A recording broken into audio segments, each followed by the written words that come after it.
Hello students. Welcome to Concepts of Care for Patients with Malnutrition. And right now, this is the part 3 talking about obesity. Okay, so the pathophysiology of obesity is complex. Numerous chemicals in the body, including hormones known as adipokines, work together to affect appetite and fat metabolism. Dysregulation of these chemicals can result in conditions such as appetite increase, overstimulation of the autonomic nervous system, blood vessel inflammation, and ventricular hypertrophy. Complications of obesity can affect many organ systems. So there you go.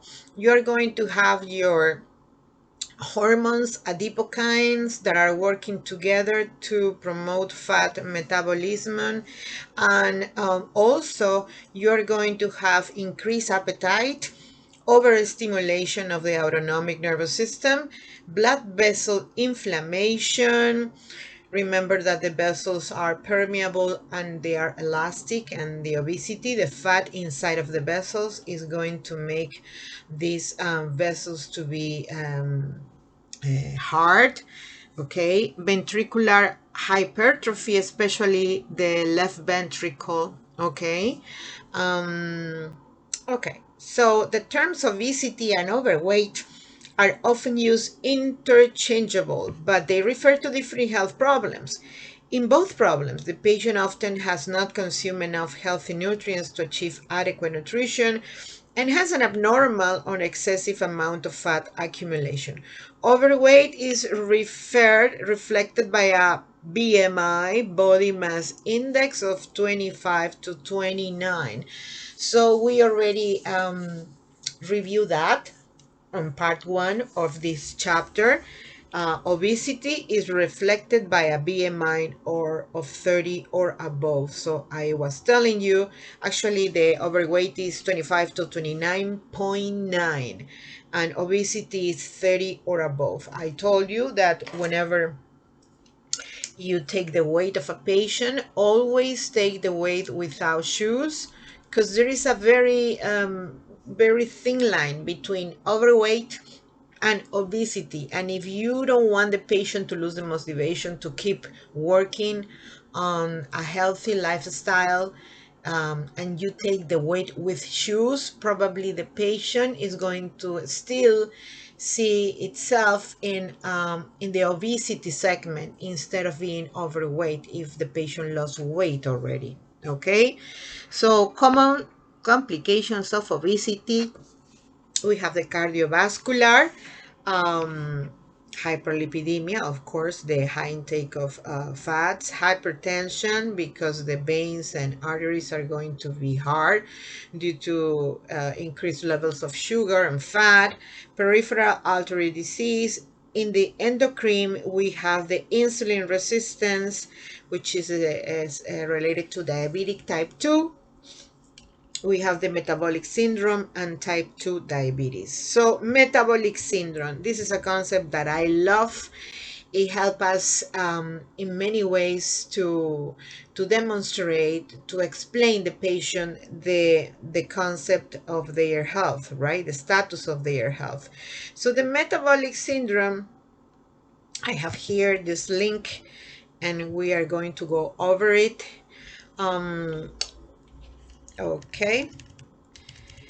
So basically, this table, I want you to check this table. I hope I can make it bigger. Okay, so metabolic syndrome criteria: the abdominal obesity, waist circumference in men is more than 40 inches, the abdomen distension, right? And in women, more than 35 inches. That's criteria number 1. Criteria number 2, you have hypertriglyceridemia, which is your triglycerides are more than 150. And this is very common in persons that are having obesity, but also diabetics. Low HDL, which is your low happy cholesterol, when the man is having less than 40 and the woman less than 50. Okay, high blood pressure when your reading goes above 130/85, and high fasting glucose when your glucose goes above 110. Now, in terms of high blood pressure, do you see the diastolic number? So we know that regular normal blood pressure is 120/80, right? That's optimum, or below.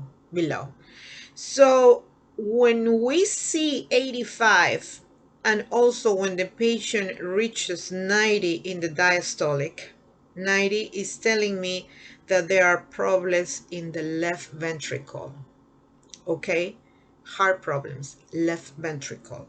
Okay, so this metabolic syndrome criteria of these five: high triglycerides, low LDH, LDL, high blood pressure, high fasting glucose, abdominal distension.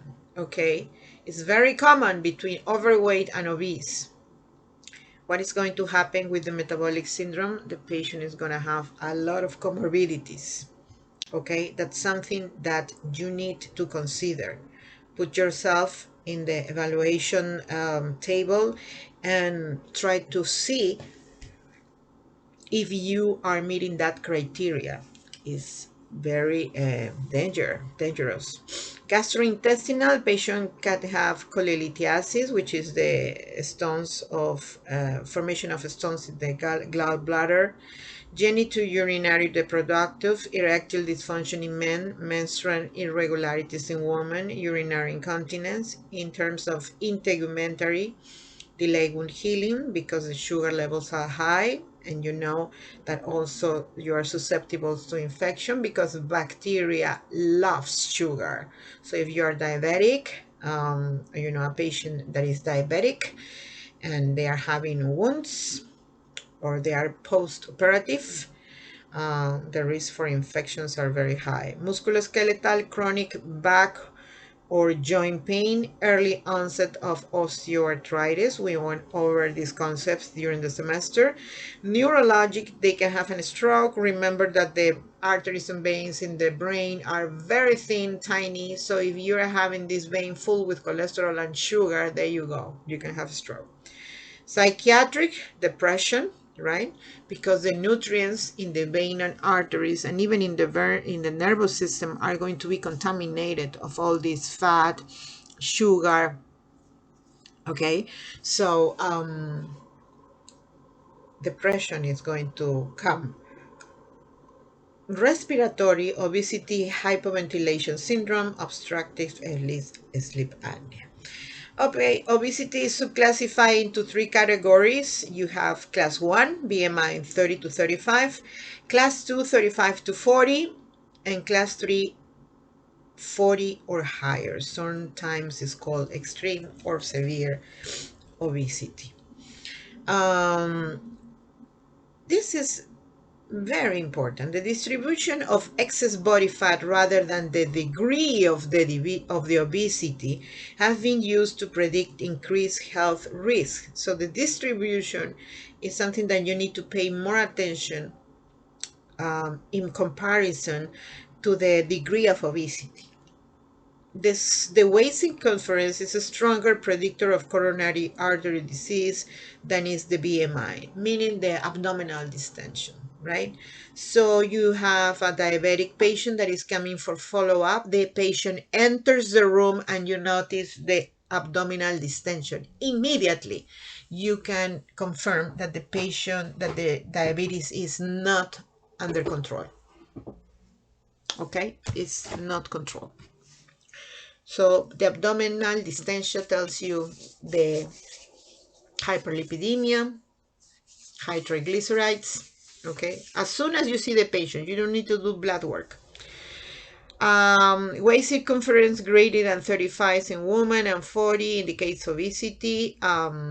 Central obesity. Central obesity is a major risk factor for coronary artery disease, brain attack, type 2 diabetes, and some cancers, especially colon and breast, sleep apnea, and early death. That's why I told you this chapter is the most important. With your abdomen distension, you can predict all these conditions, okay? The waist to hip ratio is also a predictor of coronary artery disease. I spoke this in the anthropometric section. This measure differentiates peripheral lower body obesity from central obesity, okay? The waist to hip ratio.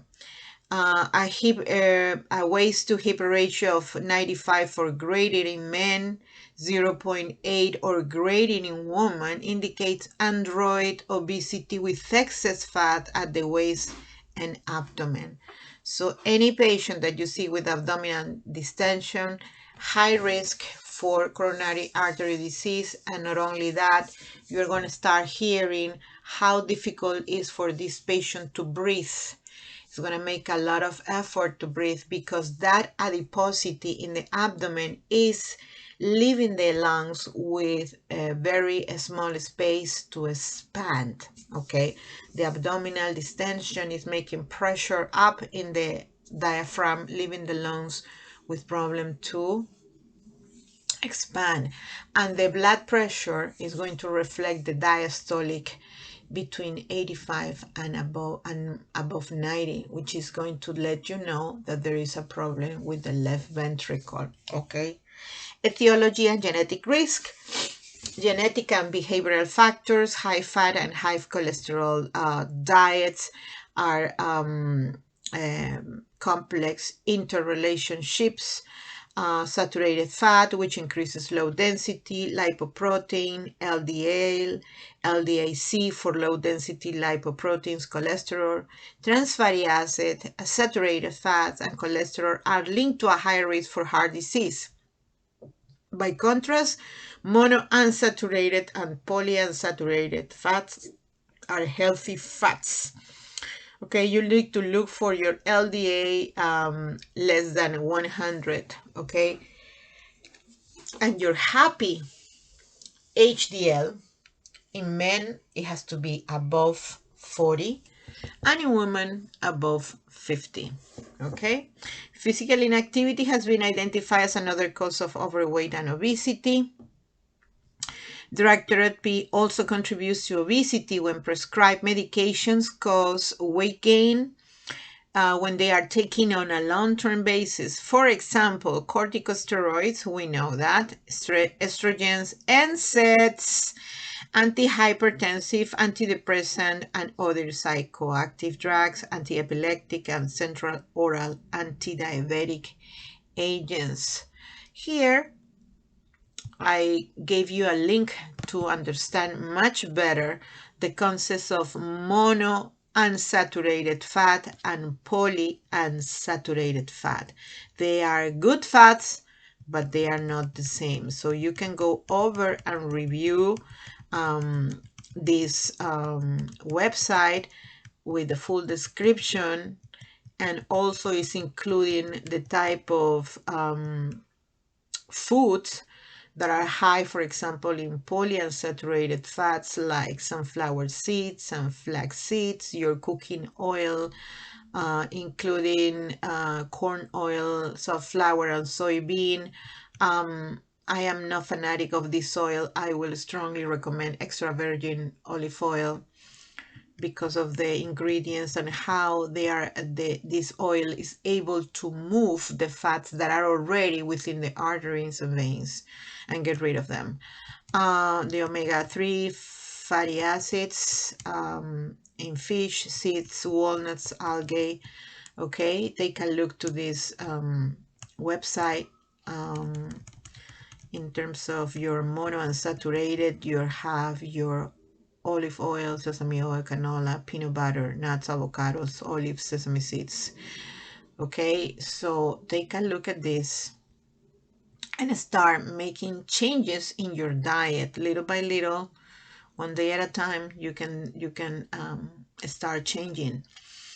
Genetic classification of obesity. Evidence shows that genetic classification of obesity can be monogenic, caused by a single gene, syndromic, severe obesity associated with other phenotypes, including neurodevelopmental abnormalities such as Prader-Willi syndrome, oligogenic due to absence of certain phenotypes, or polygenic caused by cumulative effect of numerous genes whose effect is increased in the environment where weight is prominent. So I wanted to focus on the polygenic because, as I always mention to you, you can have the gene, but if you provide the cell with a nice environment, meaning with nice nutrients above, around the cell and inside, your liquids, your interstitial fluid is good, you have a minimum amount of fat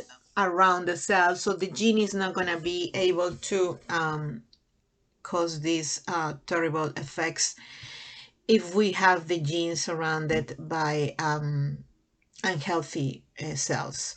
Polygenic obesity is most common in any predisposition to obesity environment. Lifestyles is also a strong influence. Yes, as I explained to you.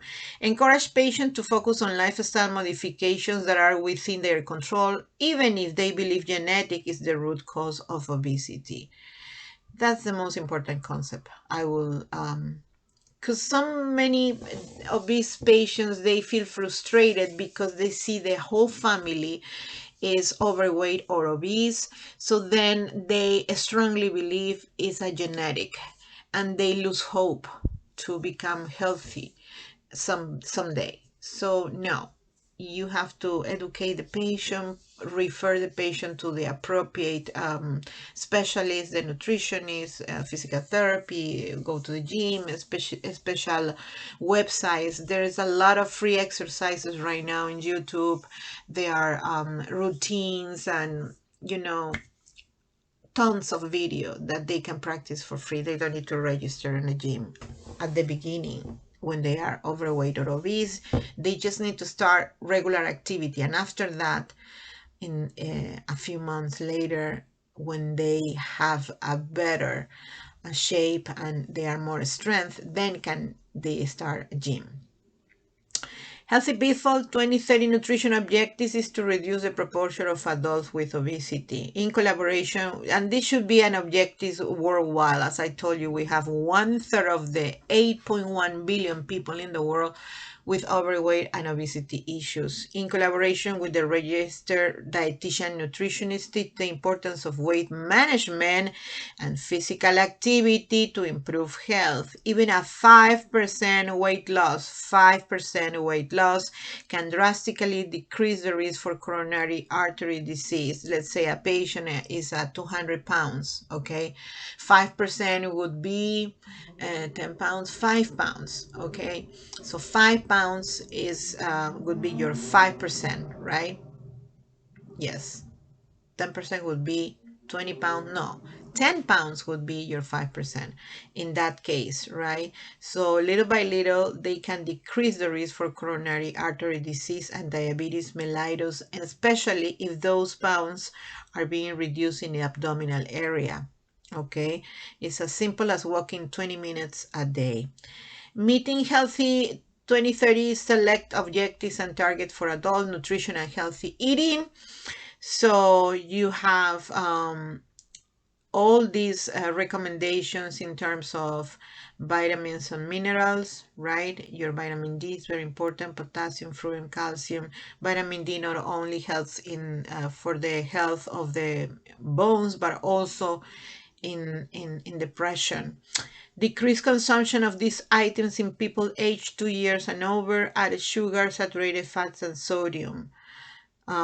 Beautiful explain, beautiful summarize your added sugars, your sodas, your rice, your French fries, even the milk, as I explained before, right? Saturated fats, sodium. Okay, let's go with another NCLEX question. A client states, I keep trying to lose weight, but I can't because I am genetically obese. Yes, this is a typical presentation. Which nursing responses would be appropriate? So genes can contribute to obesity. Let's talk about your family history with weight. What are your feelings about increasing physical activity? And it would be good for us to discuss your usual nutritional intake. And here is the rationale. A, C, D, E are the right answers. The nerves will confirm the genes that contribute with obesity, although they are not the only causative agent. So chose A is good. The nurse will also offer to talk about the family history and weight, as this may indicate some genetic predisposition. Good. It is appropriate for the nurse to ask how the client feels about increasing physical activity, which can help with weight loss, and discuss the usual nutritional intake to see how the client eats on a normal basis. That's the most important. If the client is able to provide you with details about the nutritional details of every meal in her dietary plan. Choice B is not therapeutic. Have you considered bariatric surgery? Does not address the client's statement about genes. Okay, so for the assessment, we are going to take the history with the acronym RESPECT. It has been created by the Ohio University. So R represents rapport, E represents environment, S represents safe, privacy, encourage, right? And then compassion, and use tact in conversation. Tact in conversation. So this brings to me past experiences when I am always trying to lose weight, always, right? So whenever I go with friends to have dinner or lunch, there are some of them that are overweight or obese, right? Like I used to be. And they feel offended just because I can say, let me get this chicken and broccoli over pasta or over rice. Let's say that is one of the choices in the menu. So I reject. No, I'm gonna get chicken and broccoli, and I don't need the salad, neither the rice, because that is going to affect my weight. So I would love to have extra salad on the side. So they feel offended just because I am changing the menu. So they feel that if they get the chicken and broccoli over pasta or over rice, they are choosing the unhealthy choice, right? The unhealthy menu. So sometimes I found myself going to have lunch or dinner by myself because people get offended when they offer me, Barbara, let's go to have some dessert. Let's get I don't know, chocolate cake together. Let's split this with some coffee or tea. And I said, no, I don't get that. I am not.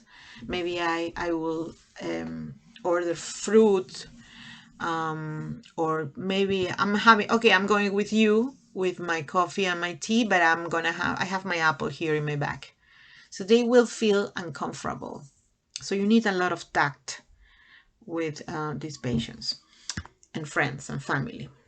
Obtain an accurate height and weight measurement if you're going to take your physical assessment. Anthropometrics will be obtained. The lift skin fold areas, as we already discussed before.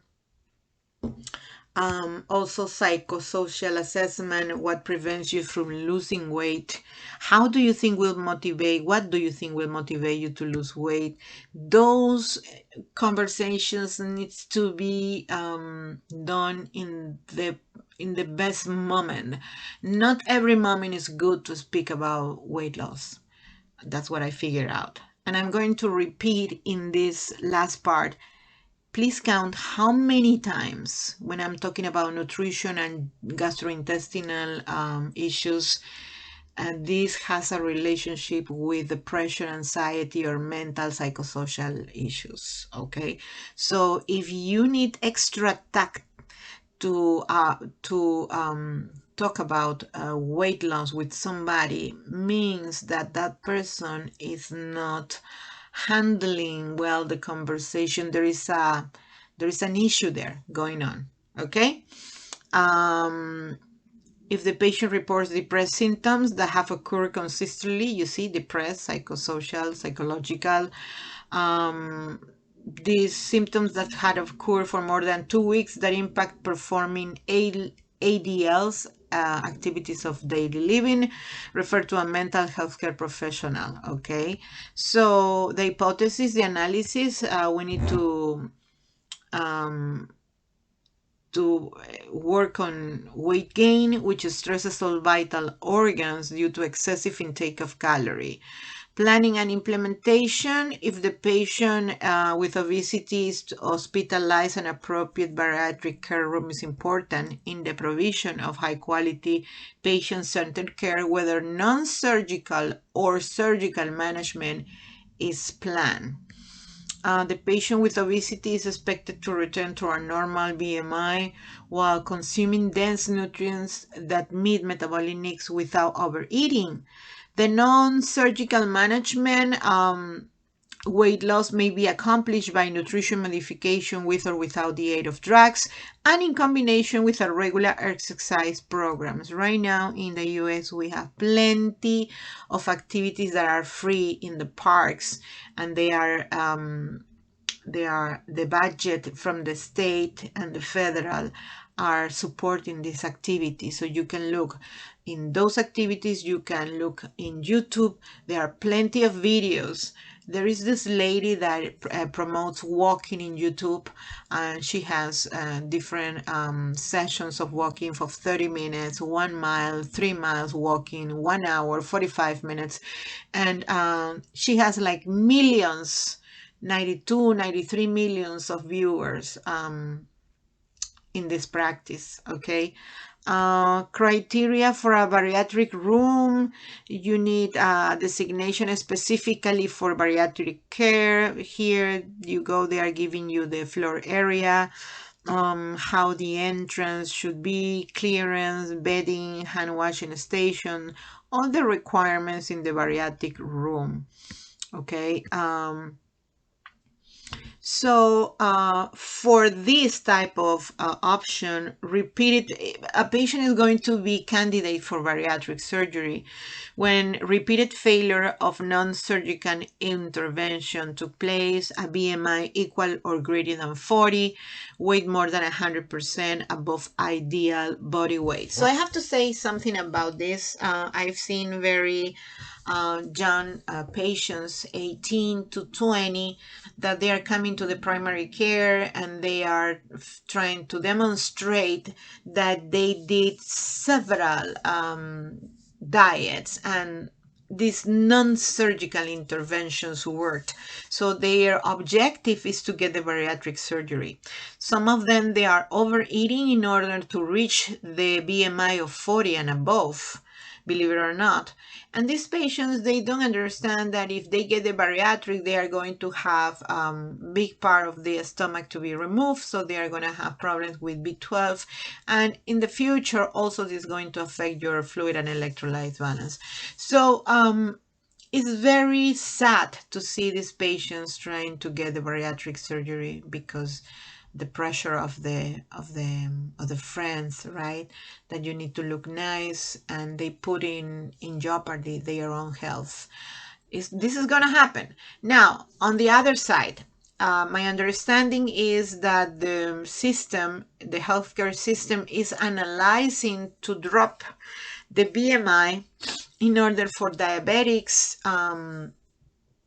that they are diabetics for a long time, for 20 years, for 25, get the approval in order to be considered for this bariatric surgery. Okay, so right now the BMI is grade and above. It's 40 or above, and my understanding is that there is possibility that it could be approved. It's not approved yet. That's what we are hearing, rumors that it could probably be approved if the patient has a BMI lower than 35, between 30 and 35. Okay, so short-term fasting programs and very low-caloric diets, usually 200 to 800 diets, require an initial cardiac evaluation and supervision by the interprofessional healthcare team. So we have diet programs, right? Neither diet is ideal due to risk for involving the likelihood or regain weight after completion of the diet. It's not realistic to have a very low-caloric diet of 200 to 800, and most of the patients that are practicing this are the one in ketogenic or intermittent fasting for long periods of time, more than 16-8 or maybe 48 hours. They don't get the proper nutrients, and that ketosis is a risk of short-term fasting. Yes, nutritionally balanced diet generally provide about 12 to 1800 calories per day excuse me, with a conventional distribution of carbohydrate, protein, and fat. Vitamin and mineral supplements may be used. This diet adhere to conventional foods that are economical and easy to obtain. For those who are not familiarized with ketosis, is a metabolic state characterized by elevated levels of ketone bodies in the blood or urine. Physiological ketosis is a normal response to low glucose availability, such as low carbs diet or fasting that provides an additional energy source from the brain in the form of ketones. So what happens is that the body, since they don't find carbs to promote energy to do the normal activities, so they are going to use the fat from the ketones, right? And this is going to start being present in the urine and in the blood. So unbalanced low energy diets such as low carbs diet restrict one or more nutrients. Protein and vegetables are encouraged, but certain carbohydrates and high fat foods are not. Although results are mixed per health research, these diets are extremely popular, like the ketogenic diet, right? It's a low carbohydrate diet, restrict one or more nutrients. Protein and vegetables are encouraged, but certain carbs and high fat foods are not. Now, nutrition therapy, the diet must meet the patient's needs, habits, and lifestyle, and should be realistic. That's the most important. At a minimum, the diet, because if not, you're going to have a rebound effect. Okay, the patient can lose weight the first 1 to 2 weeks if they are able to handle these extreme restrictions in the caloric intake, but then the rebounds is gonna come. So at minimum, the diet should be evidence-based, be nutritionally balanced, and I will strongly suggest you need your carbs, fats, and proteins, right? If you're going to eliminate one of these three components, and I will include minerals and vitamins as well. If you're going to eliminate one of these components, it's not a balanced diet. You need to start to planify with a nutritionist what is going to be the plan for you. Have a low risk benefit ratio in terms of selecting a good nutritional therapy. Be practical and conducive to long-term success. Calorie estimates, resting metabolic rate is determined using a gender-specific formula that incorporates the appropriate activity factor. So they are going to combine these two concepts to get you the perfect diet. To encourage a weight loss of 1 pound a week, the registered dietitian nutritionist subtracts 500 calories each day. So let's say you're eating 2,500 and you want to lose 1 pound per week. So the dietitian is going to ask you to eat 2,000 calories per day. To encourage a weight loss of 2 pounds per week, 1,000 calories each day are subtracted. Okay, the amount of weight loss varies with the patient's food intake, level of physical activity, and water losses. A reasonable expected outcome of 5 to 10% loss of body weight has been shown to improve glycemic control and reduce cholesterol and blood pressure.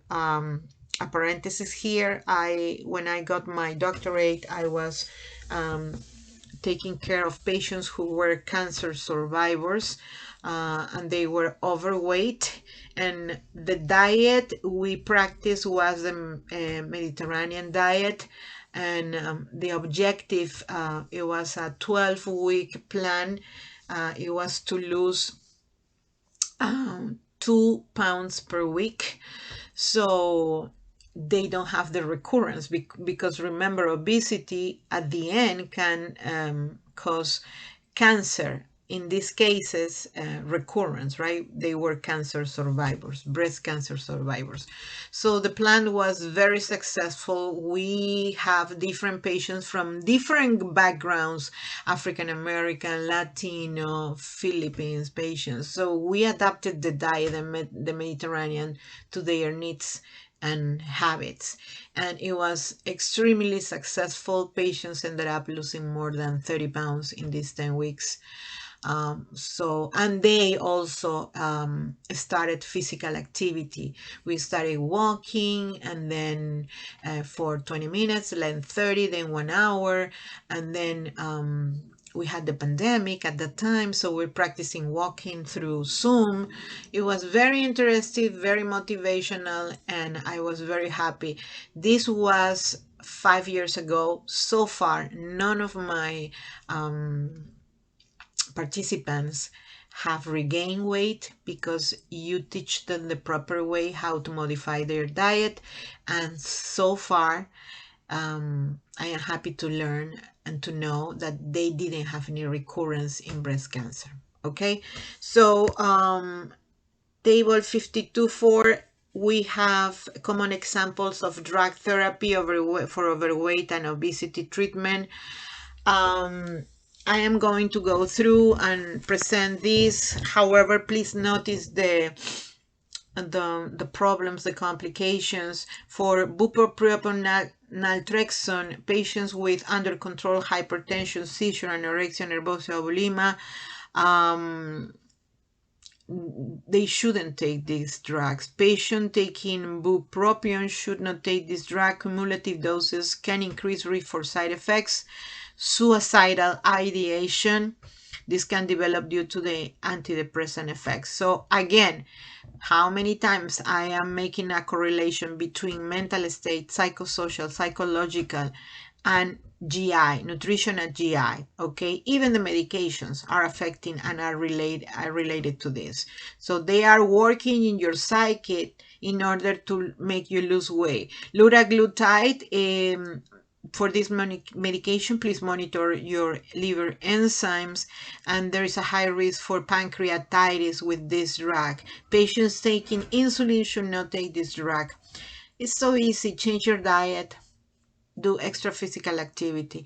Orlistat, very popular nowadays. Teach to take a multivitamin daily. The body may not normally absorb enough vitamins found in foods due to the effect of this drug. And I am just reading some of the side effects, okay? Phentermine topiramate, patients with glaucoma or hyperthyroidism should not take this medication, because it can increase eye pressure and thyroid activity. Determine whether patient is pregnant or planning pregnancy. This medication can cause birth defects. So we have another one, semaglutide.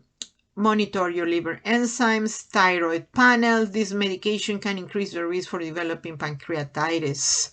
And we know that pancreatitis is not easy to treat.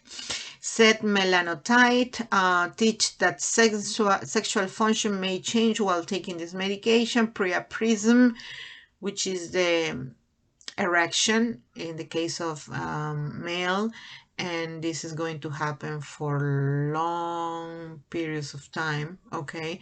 Spontaneous penile erection and changes in sexual arousal that occur without sexual activity are side effects. Teach to report any feelings of depression, mood changes. Again, Again, mental, psychosocial, psychological. A minimum level workout should be developed so that consistency can be achieved and maintained. So you see, if you change your diet, you are going to avoid the bariatric surgery. You won't have problem with B12.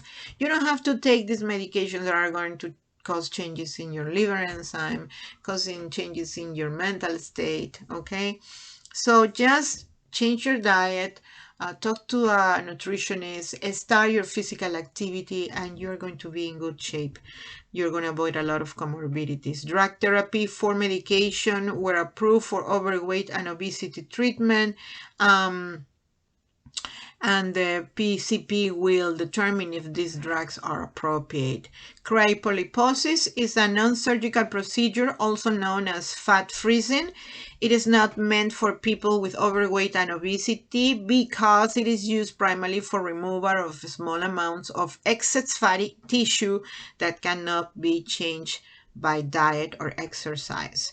So behavioral management, you see, psychosocial, psychiatric, psychological, mental state.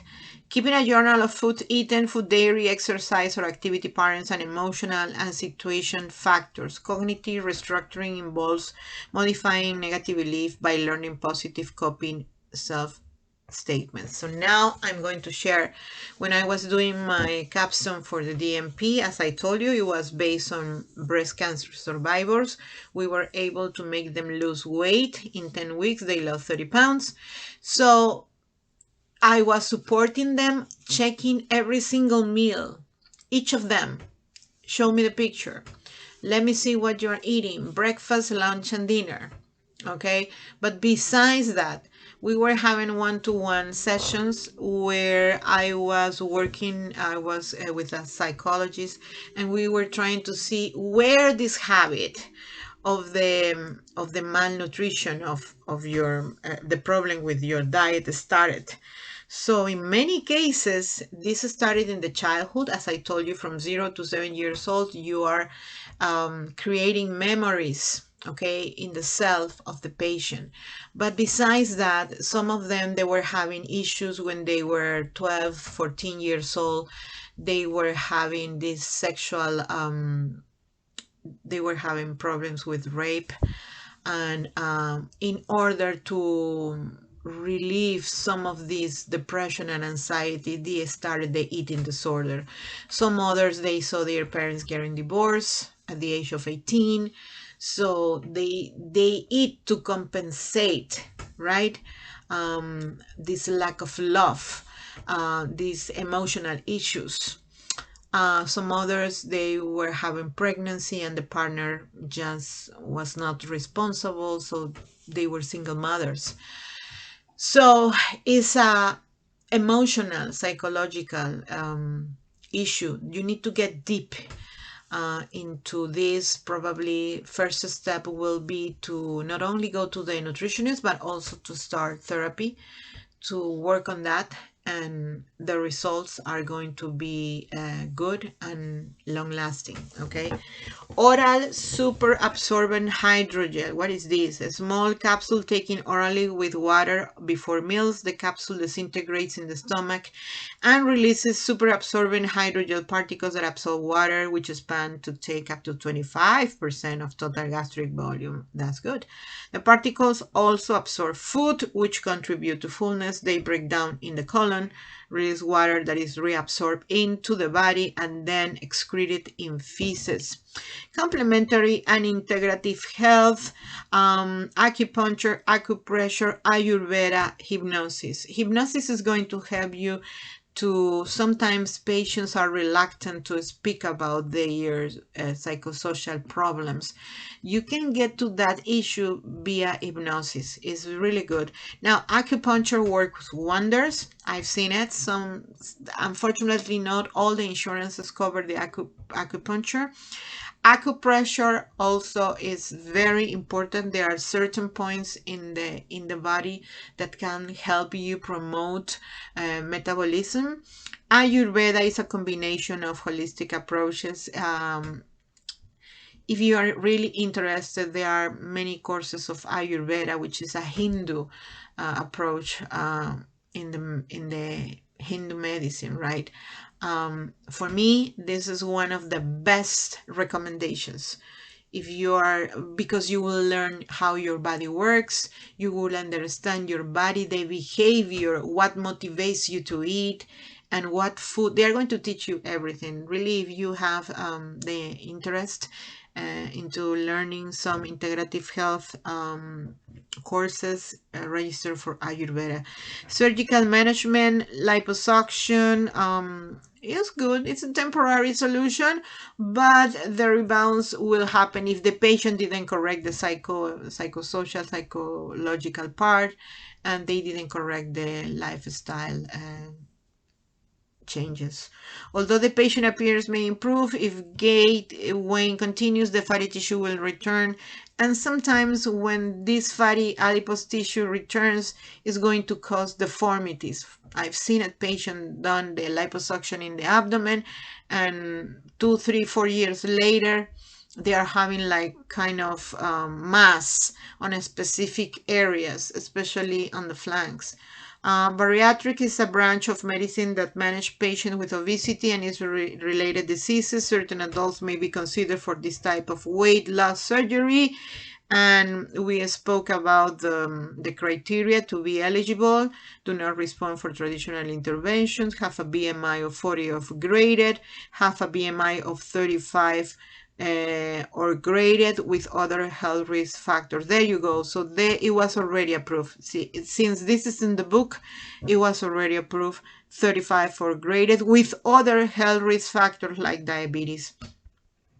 Surgical procedures, okay, but I have heard that they are working on the BMI 30 to 35. Okay, 30 to 35. So right now is if you have a BMI of 35 and other comorbidities, then you are a candidate. Surgical procedures include gastric bypass, sleeve gastrectomy, adjustable gastric band, biliopancreatic diversion, and duodenal switch, and single anastomosis duodenal-ileal bypass with a sleeve gastrectomy. Another procedure, gastrointestinal electrical stimulation, involves the implantation of a vagal blocking device into the abdomen that causes early satiety and thus reduce intake. Now you have the laparoscopic adjustable gastric band procedure or the sleeve gastrectomy. Both procedures are classified as restrictive surgery. So what is a restrictive surgery?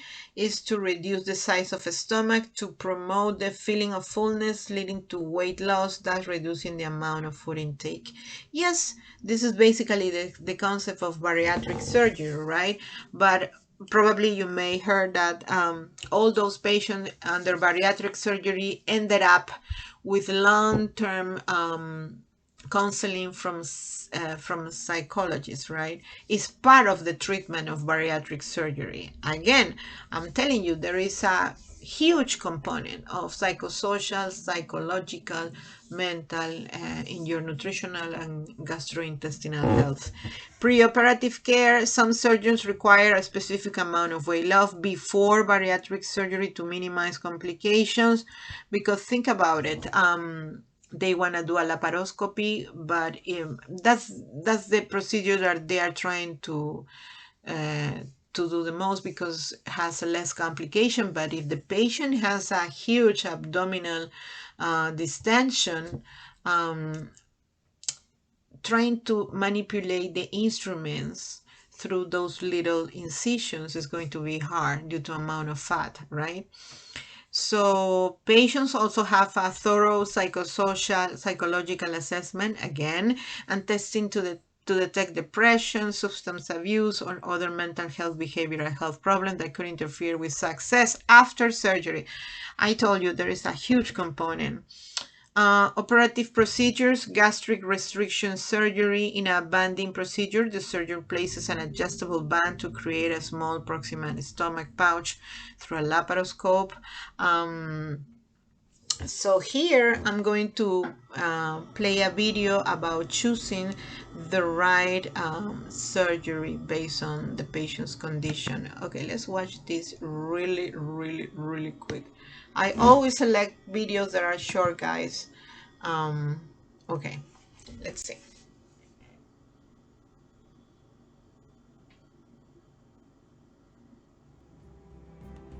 Bariatric surgery is a safe, proven option for weight loss.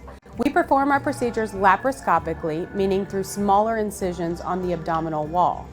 This decreases your time in the hospital, produces smaller scars, and helps you recover faster. My motto has always been that there isn't the best procedure for everyone, but there is the best procedure for you. In gastric bypass surgery, the stomach is reduced to a small pouch about the size of a hard-boiled egg and attached to the small intestine. This increases the flow of food to the small intestine, and this physical change also alters gut hormones that influence feelings of hunger and fullness. The expected weight loss on average is about 30 to 40% of excess body weight in the first 6 months after surgery. Long term, about 50 to 60% of excess weight is off in about 10 to 15 years after surgery. There are numerous benefits to the gastric bypass. It's simple to perform, relieves acid reflux, and can cure diabetes. The gastric bypass is reversible, however, this does entail certain risks. The cons of gastric bypass include dumping syndrome, nutritional problems if you don't follow medical advice, and the risk for leak, hernia, or ulcer formation.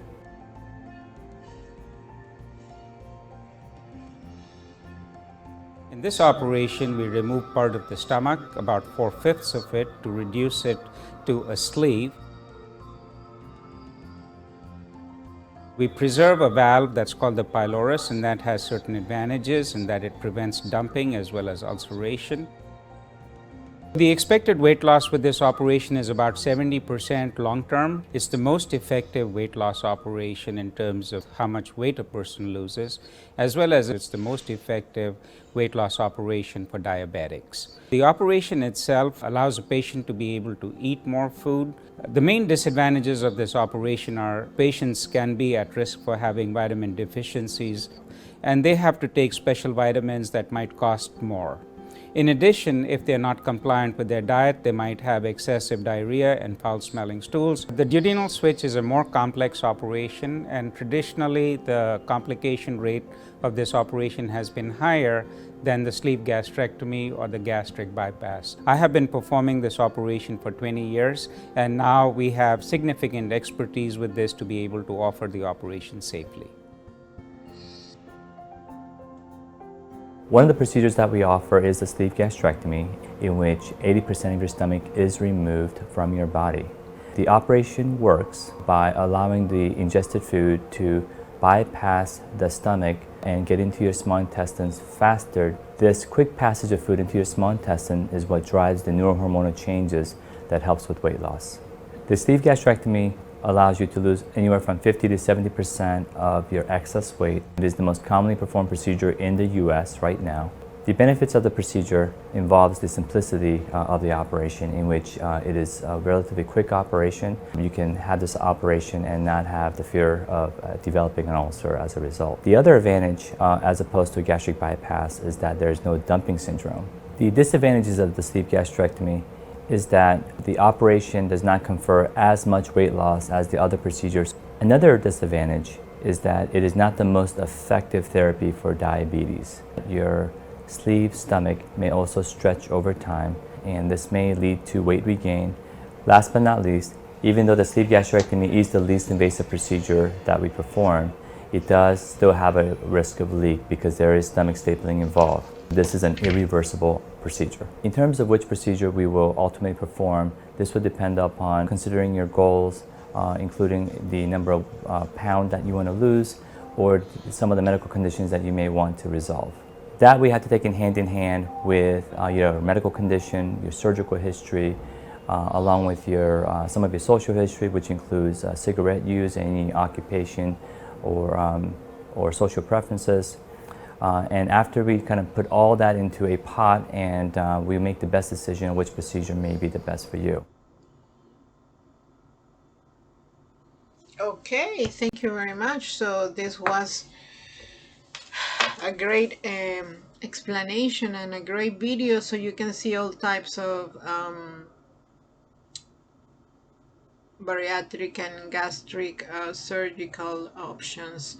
So post-operative care depends on the type of surgery performed. Yes, a major focus of post-operative must be placed on patient and staff safety. Patients should be placed in a bariatric room that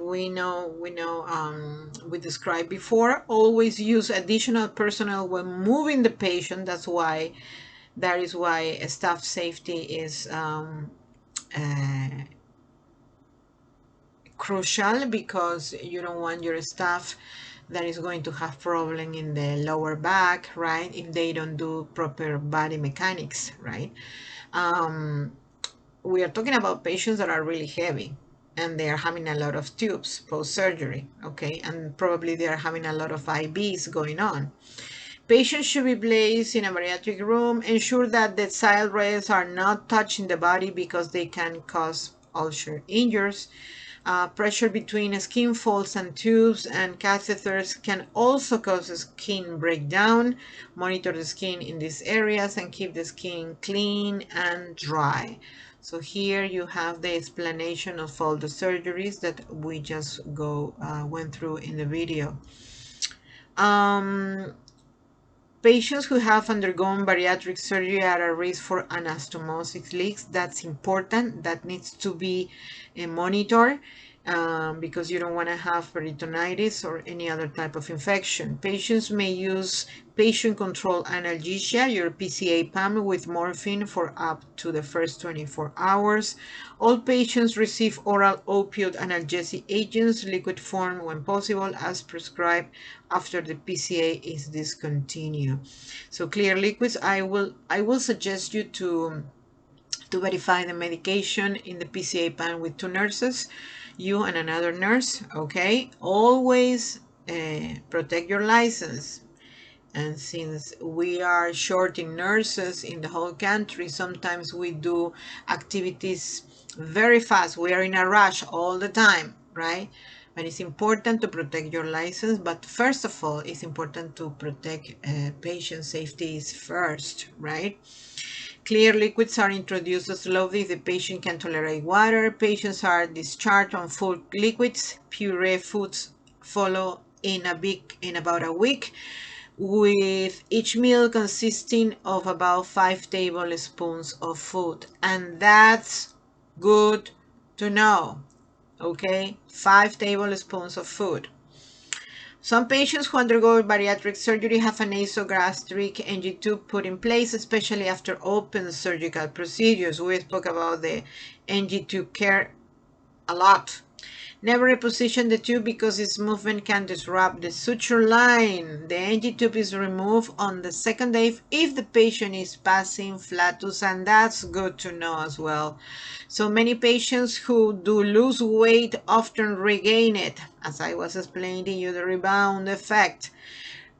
Treatment of obesity should focus on the long-term reduction of healthcare risk and problems associated with obesity, improvements in quality of life, and the promotion of a health-oriented lifestyle.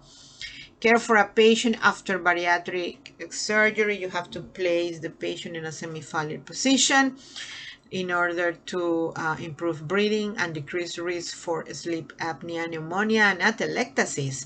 Monitor oxygen saturation, provide oxygen, and apply sequential compression stockings. This is very important, and in many cases, nurses forget about the sequential compression stockings. They are very focused on checking for injury, monitoring for fever, the saturation, but they forget about the sequential compression stockings, which is going to help you to prevent thromboembolism.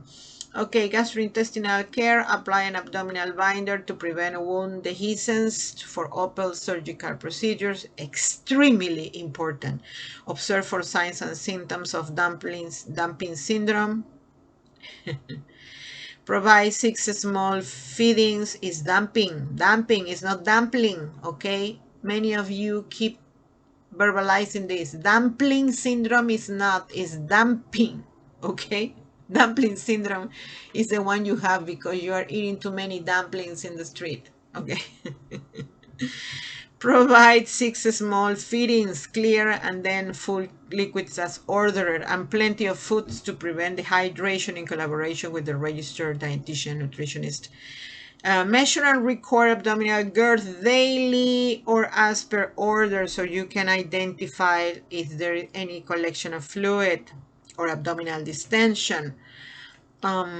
Remove urinary catheter within 24 hours after surgery to prevent urinary tract infection. So you don't want to, you need to prevent thromboembolism, urinary tract infection, check for infections, check for fluid retention, blah, blah, blah.